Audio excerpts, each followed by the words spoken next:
Hello, I'm Renee. I'm here with May I Take Your Order? It looked neat. It's a visual novel, another one of those, and I just felt like playing it. No, we're not going to talk about the main page. No.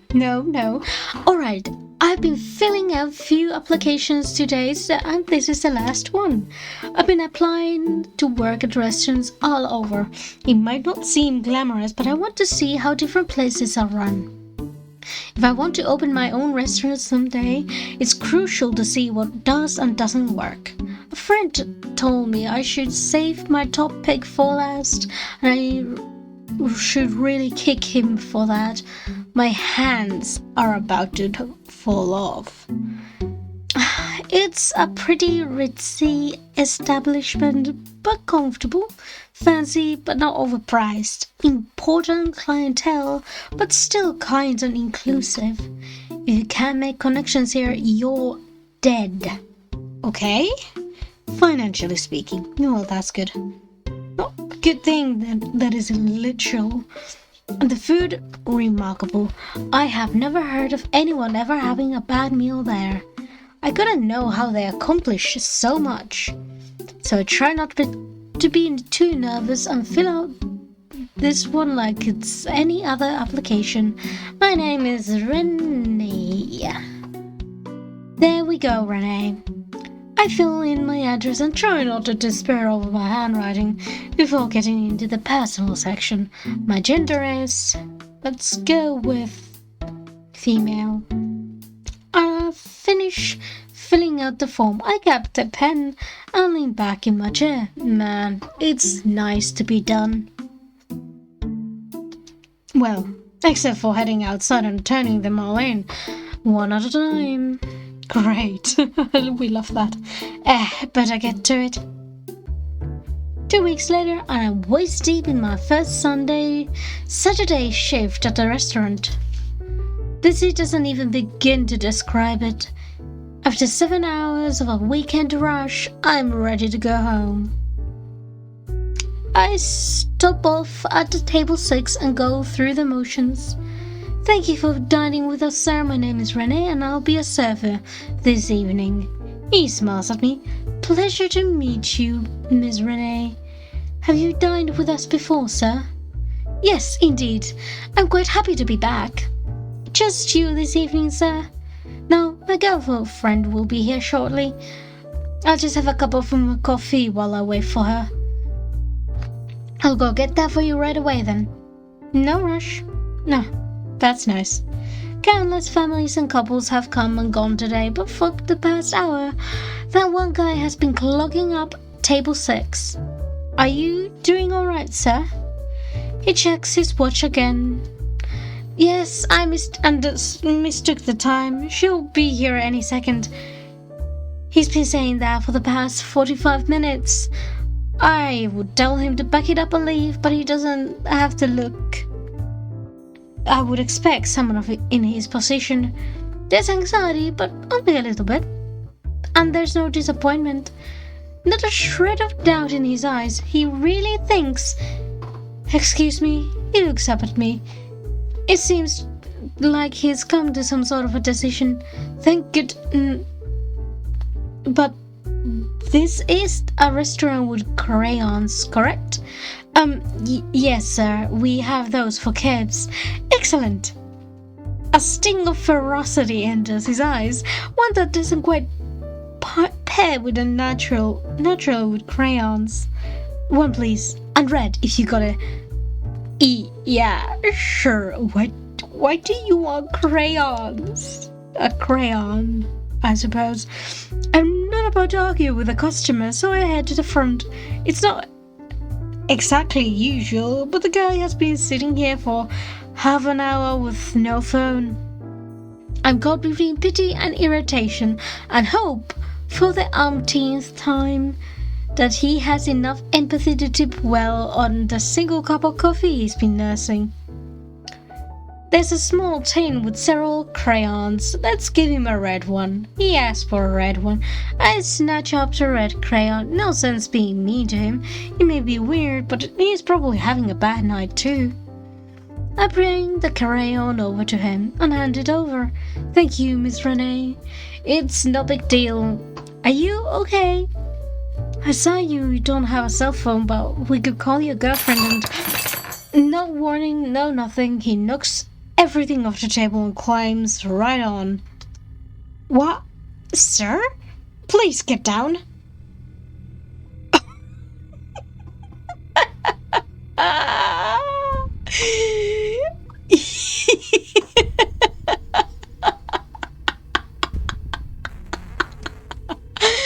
You're summoning her. That's great. His deft hand scrolls a wide circle, then another, then sections of areas slicing as though the crayon were a knife. He fills it with symbols. They almost look like zodiac signs. Amos humani ame nihil alienum to. It's like I stood up too fast. It's a rush into my head. There's a pressure, like my ears are going to pop. Oh God. Ah! The tablecloth rips and there's a spray of sweet-smelling fluid. I leap away from the table as something bursts out. Oh, hey! Hi, wits! Spiked appendages are flailing all over, slapping and snaking their way over the windows and doors. They're fleshy, but soft, too soft. They mush and disfigure as they slam against everything in sight. One smacks the hat off another diner, who continues to eat her meal, unfazed. Nobody is screaming. I notice nobody notices me on the ground, arms raised to protect my face and throat too tight to scream again. But that's okay. The thing is screaming enough for the entire restaurant. It's letting out a dual-toned screech, high and low, but I can't discern one throat, let alone two. Crayon thrown to the ground, the stood-up guy and the worst diner ever starts to call out at it. Sweetie, worst diner ever. For goodness sake, put your body on, we're in a nice restaurant. It screeches and roars back at him. I know, but... He waves a bundle of cloth at it. I brought you some clothing, and it's super comfy. It slurps up the bundle of fabric, and the creature bubbles and draws back in on itself, twisting until I emerge. Thing. Okay, you're here. You had me worried, so I figured I would help break the barrier down a bit. Talaiporia, you have no idea how good it is to see you. When he says that word, my ears finally pop, and my teeth grit. It's a bad word. It's not a curse word per se, not so much as a word you wouldn't say in front of your boss. It feels like the wrong answer.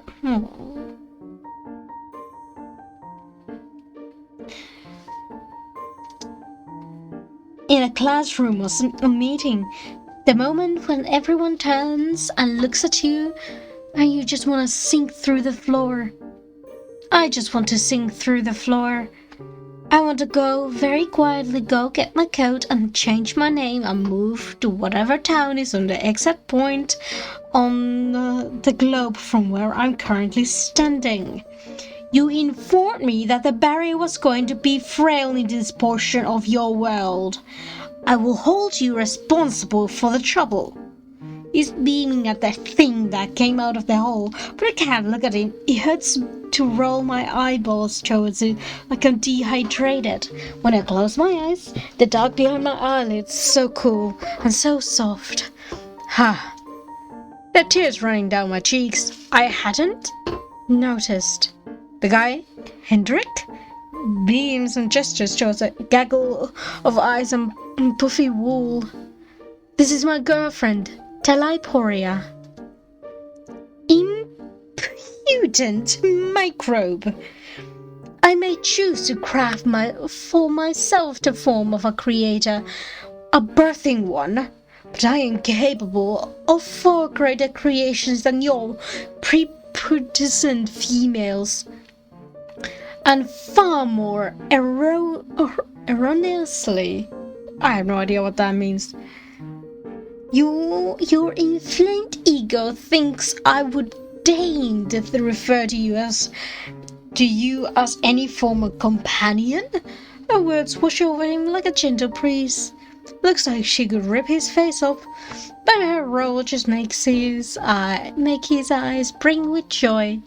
We've been dating for about 400 years now, and though the long distance thing is an easy bit of an annoyance, we make it work.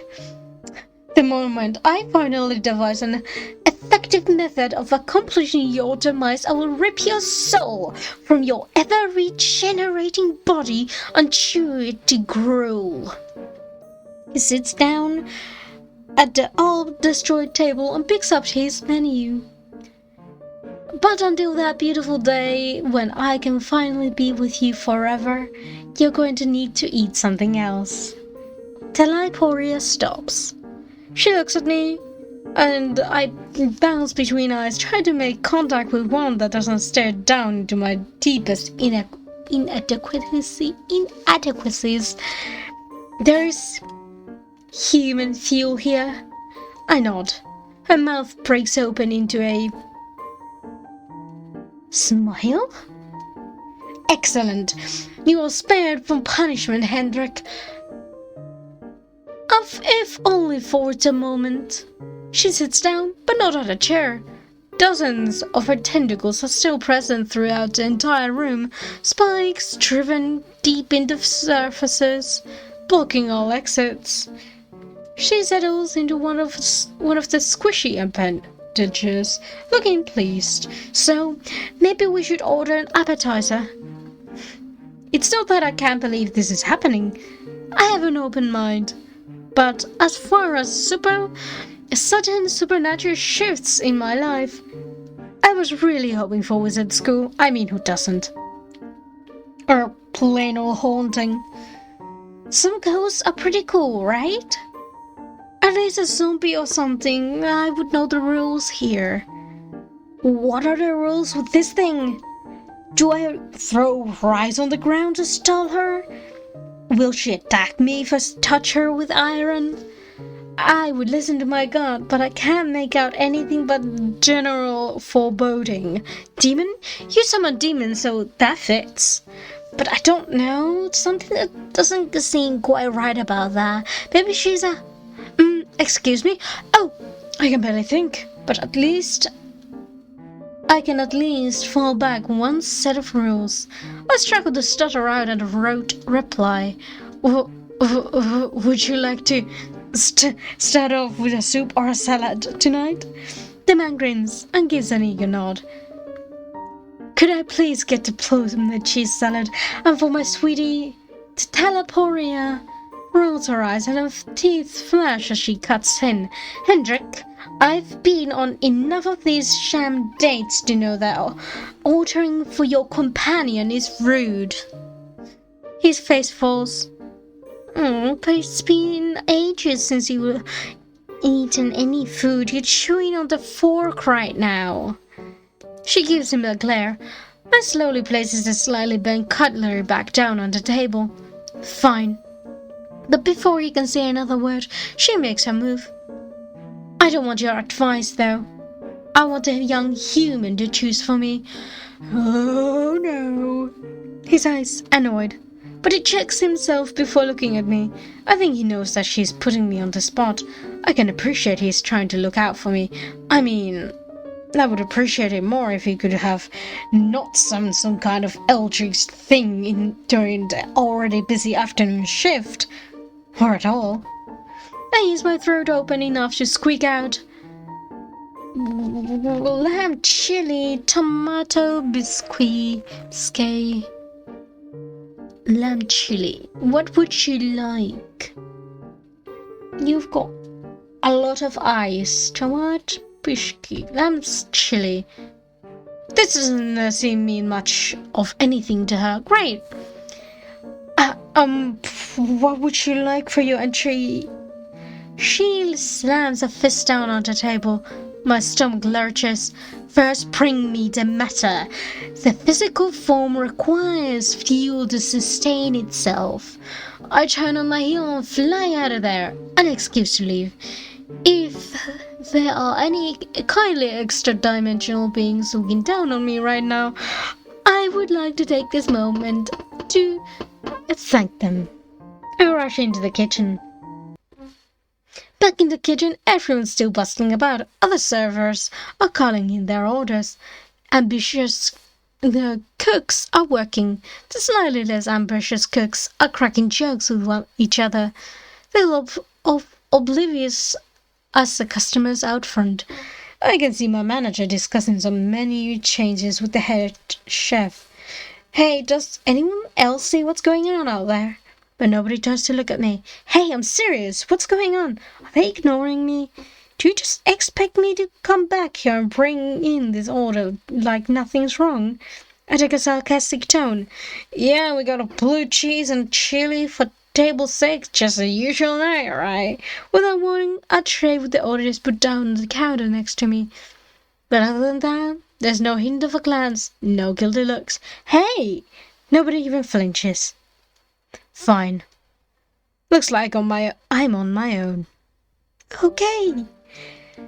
Did I tell you how lovely your eyes are this evening? From your ever-effusive server, a pipe of compliments springs something worthwhile.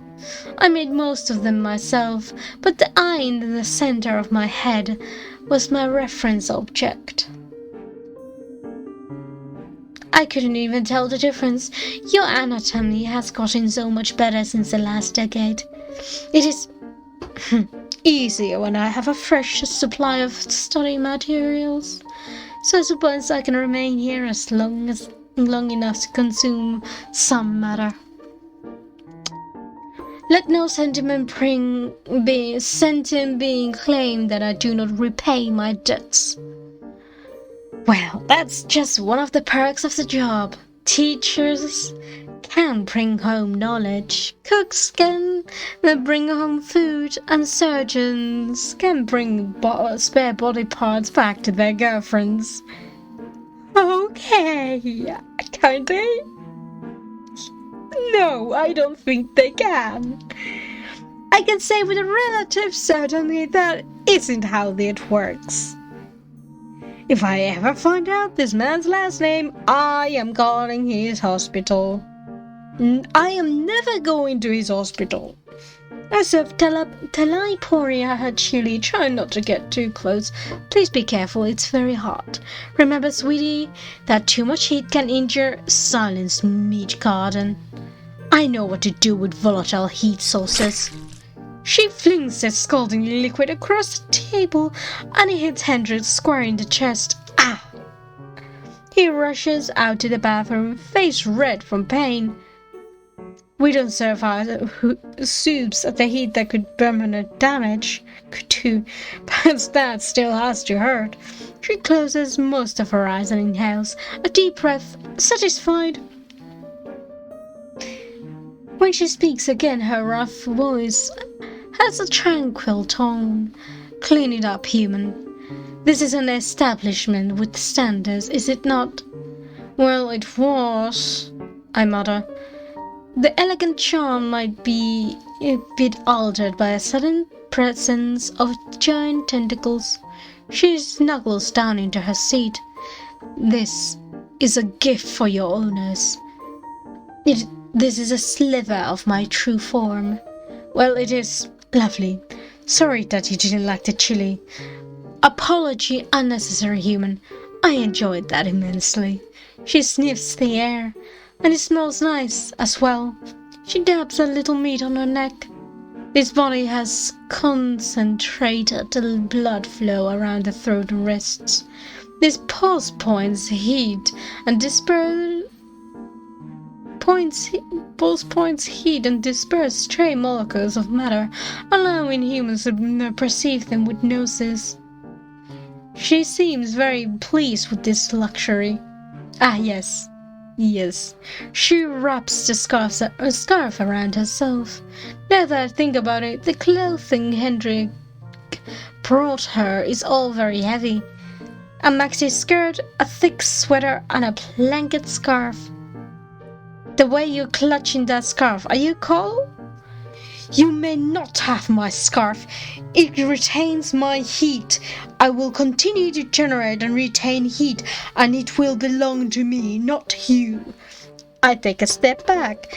No, that's all your heat, fair and square. She growls. Happily?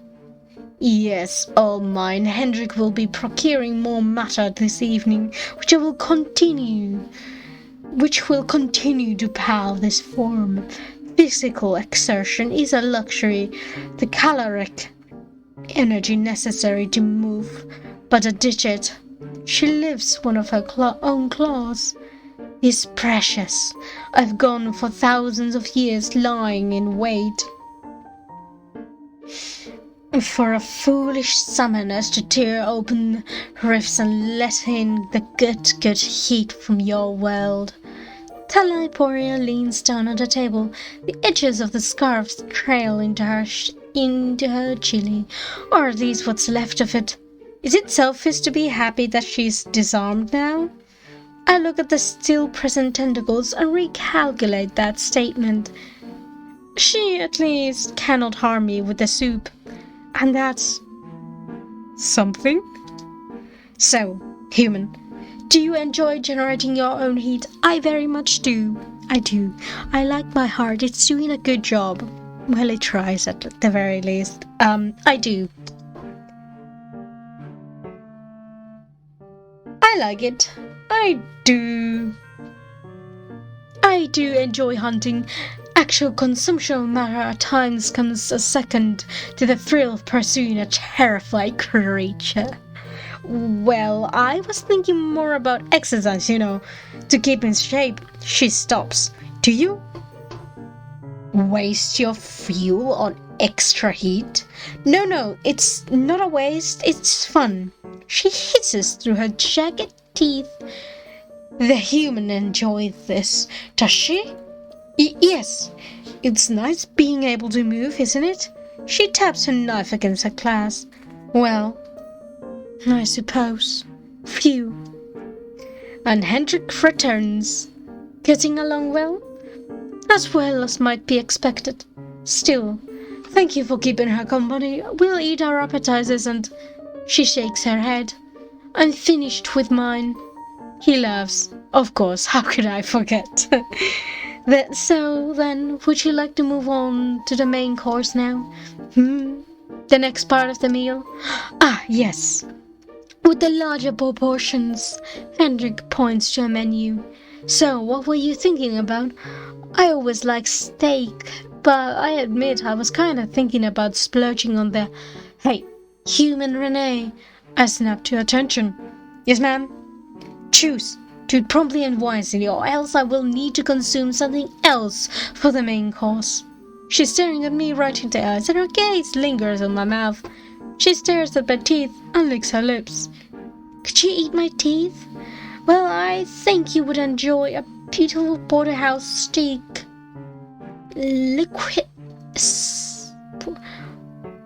Life... Oh my god, no. We have live lobster here.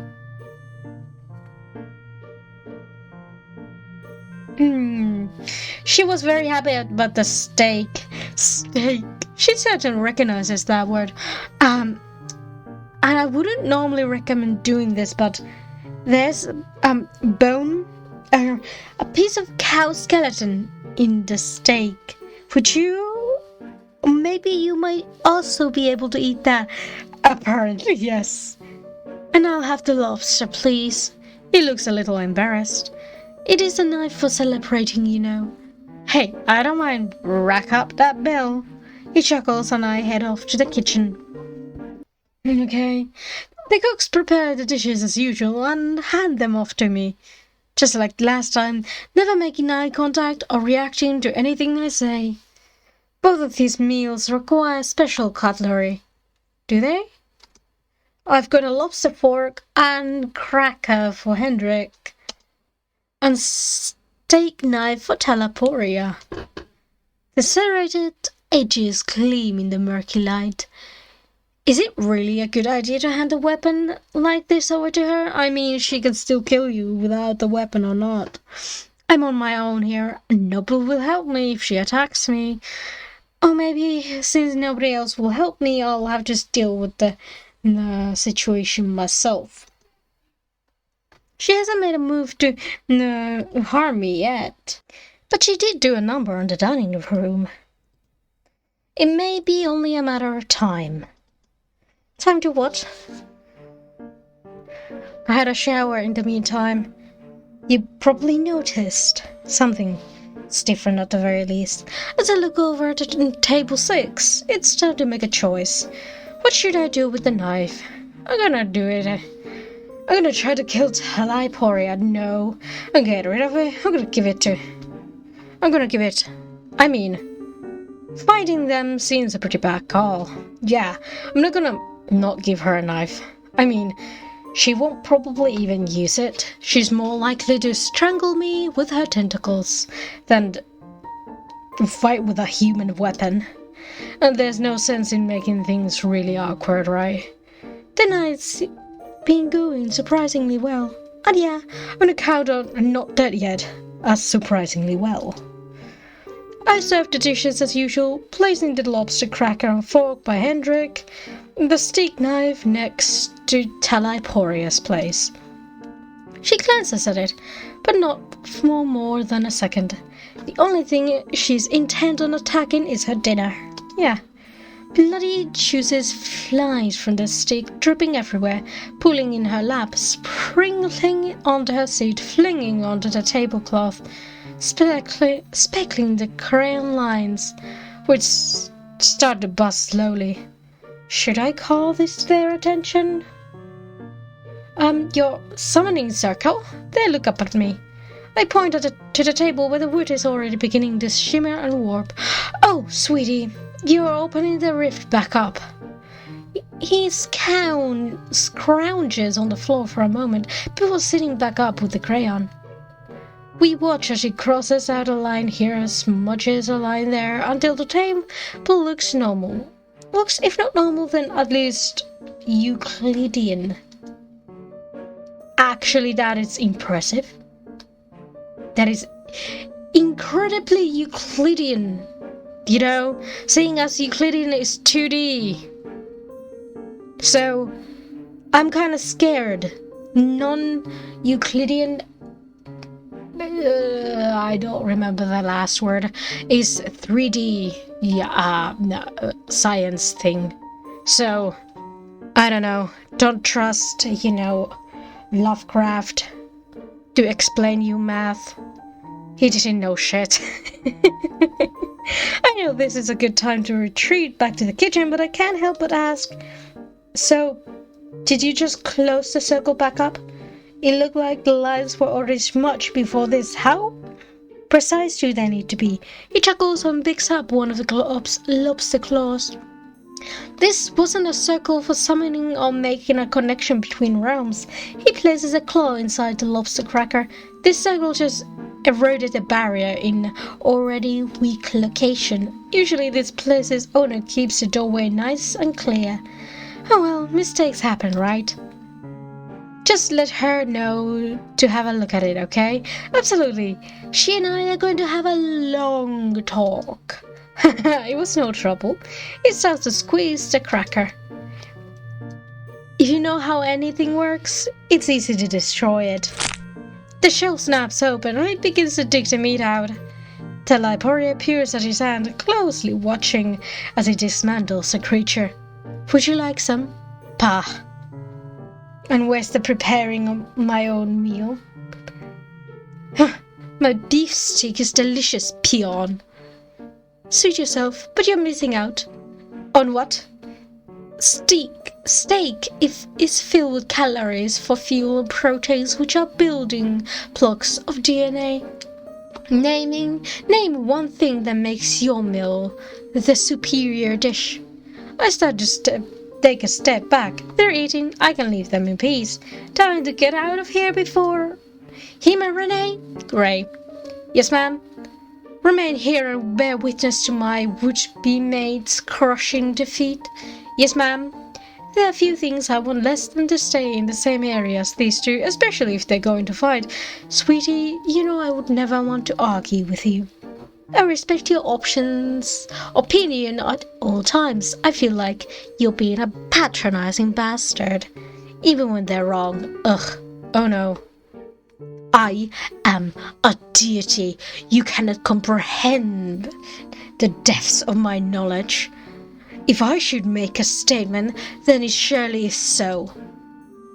Oh yes, she's deeply infallible that her first time out in public in the 1800s, she ran screaming from an accordion player, having literally never seen in untold millennia of existence anything like it. I guess she was lucky they weren't pipes for her. Ah! She lunges across the table, steak flying, knife flying. Before he could even move, he stabs 3 times, knife driving down the hill with each thrust. Hendrik coughs, blood dribbling from his chest. He's fine. He didn't move a finger to defend himself. One of those stabs must have gotten him in an organ. Man, and it's not like he can't feel it. His face is skewed up from the intensity of the attack.